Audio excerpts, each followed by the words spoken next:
తక్కువ పెట్టుబడితో స్వల్పకాలంలో చేతికొచ్చే పంటలు అపరాలు. వీటిలో పెసర, మినుము పంటలు ఏడాది పొడవునా సాగుకు అనుకూలంగా ఉంటాయి. ఖరీఫ్ పంటలు పూర్తయిన పొలాలు, వరి మాగాణుల్లో పెసర, మినుము పంటలను రైతులు సాగు చేశారు. ఇప్పటికే విత్తిన ప్రాంతాల్లో పైరు 20 రోజుల నుండి నెల రోజుల దశ వరకు ఉంది. అయితే పెసర, మినుము పంటల నుంచి అధిక దిగుబడులు సాధించాలంటే సమగ్ర సస్యరక్షణ చర్యలు చేపట్టాలని సూచిస్తున్నారు ఆముదాల వలస కృషి విజ్ఞాన కేంద్రం శాస్త్రవేత్త కిరణ్ కుమార్.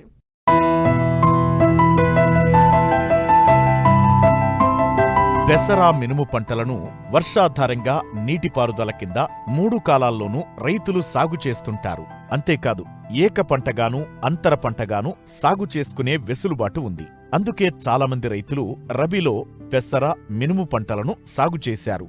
ప్రస్తుతం వివిధ ప్రాంతాలలో 30 రోజుల దశ వరకు పైర్లు ఉన్నాయి. అయితే అపరాలలో మొక్క దశ నుండి పూత, కాయ దశలో అధికంగా చీడపీడలు ఆశించి తీవ్రంగా నష్టపరుస్తూ ఉంటాయి. కాబట్టి రైతులు ఎప్పటికప్పుడు గమనిస్తూ సస్యరక్షణ చర్యలు చేపట్టినట్లయితే నాణ్యమైన అధిక దిగుబడులను తీయవచ్చని సమగ్ర సస్యరక్షణ చర్యలను తెలియజేస్తున్నారు శ్రీకాకుళం జిల్లా ఆముదాల వలస కృషి విజ్ఞాన కేంద్రం శాస్త్రవేత్త కిరణ్ కుమార్.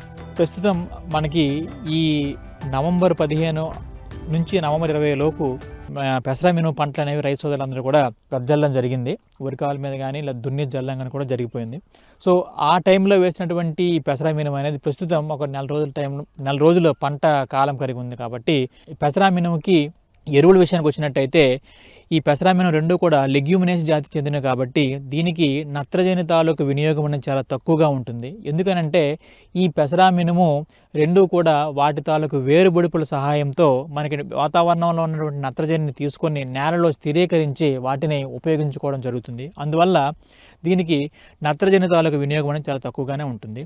అందుకు గాను ఈ పెసరకు కానీ మినుముకు కానీ ఎకరాకు 8 కిలోల నత్రజని, అలాగే 20 కిలోల భాస్వరాన్ని ఇచ్చే ఎరువులు మనం వేసుకున్నట్టయితే సరిపోతుంది. అందుకు గాను రైతు సోదరులు మనకి ఒక కట్ట డిఏపిని కనుక మనం వేసేటప్పుడు ఒక కట్ట డిఏపిని కనుక వేసుకున్నట్టయితే మనకి పైపాటుగా ఒక 5 నుంచి 10 కేజీల యూరియాని ఒక ఎకరాకు చల్లుకున్నా కూడా బూస్టర్ డోస్ కింద సరిపోతుంది.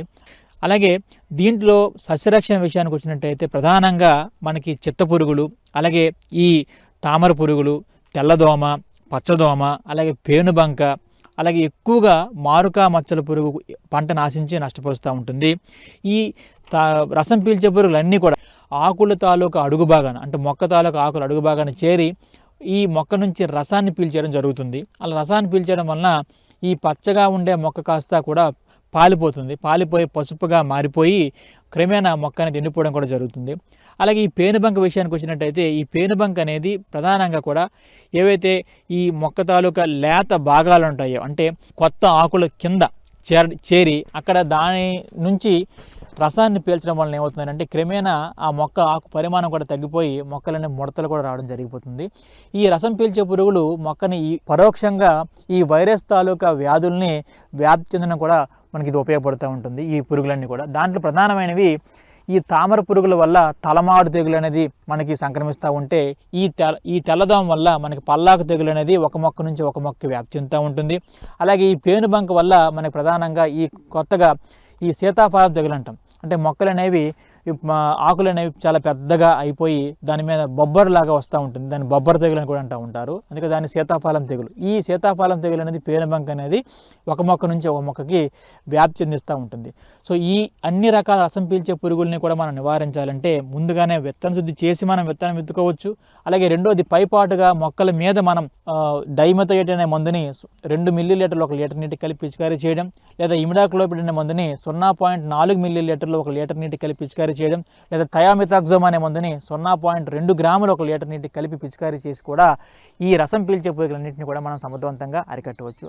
అలాగే ఇంకొక ప్రధానమైనటువంటి పురుగు అనేది ఈ మారుకా మచ్చల పురుగు. ఈ మారుకా మచ్చల పురుగు అనేది మనం మొక్క పుష్పించే దశలోను, అలాగే కాయ ఏర్పడే దశలో మనకి మొక్కను ఆశించి ఎక్కువగా నష్టపరుస్తూ ఉంటుంది. దీన్ని నష్టపరిచే విధానం చూసుకున్నట్టయితే లేత ఆకుల్ని గూడుగా చేసి ఆ గూడు లోపల ఈ పురుగు అనేది నివాసం ఏర్పరచుకొని పచ్చహరితాన్ని అంతటిని గోకి తినేస్తూ క్రమేణా ఆకుల్ని కూడా తినడం జరుగుతుంది.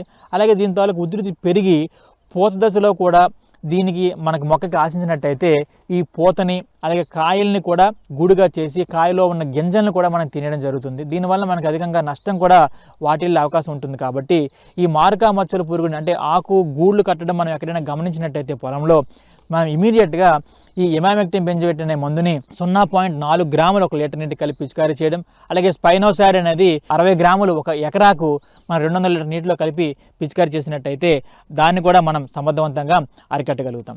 మనకి ఇంకా తెగుళ్ళ విషయానికి వచ్చినట్టయితే ఎక్కువగా ఈ పెసరలో మినుములను కూడా ఈ సీజన్లో ఎక్కువగా ఆశించి నష్టపరిచే తెగులు అనేది బూడిద తెగులు ఉంటుంది.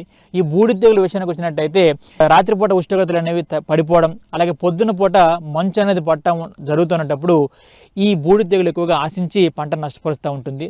అందుకుగాను ఈ మొక్క తాలూకా ఆకుల మీద అలాగే మొక్క కింద ఆకుల కింద భాగంలో కూడా ఈ తెల్లగా పౌడర్ లాగా మనకి చేరిపోయి ఈ శిలీంధ్రం అనేది ఆశిస్తూ ఉంటుంది.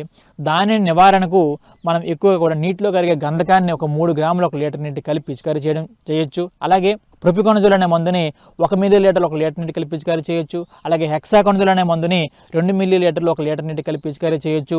అలాగే ఈ మైకోబటనిల్ అనే మందుని కూడా 1 మిల్లీ లీటర్లు 1 లీటర్ నీటి కలిపి పిచికారీ చేయొచ్చు. ఇలా చేసుకున్నట్టయితే ఈ బూడిద తెగులను కూడా మనం సమర్థవంతంగా అరికట్టవచ్చు. సో పైన తెలిపిన విధంగా సస్యరక్షణ చర్యలు పెసరలోను మినుములోను చేపడితే మనం అన్ని రకాల ఈ చీడపీడలను మనం అరికట్టగలిగి అధిక దిగుబడి అనేది మనకు రావడానికి ఆస్కారం ఉంటుంది.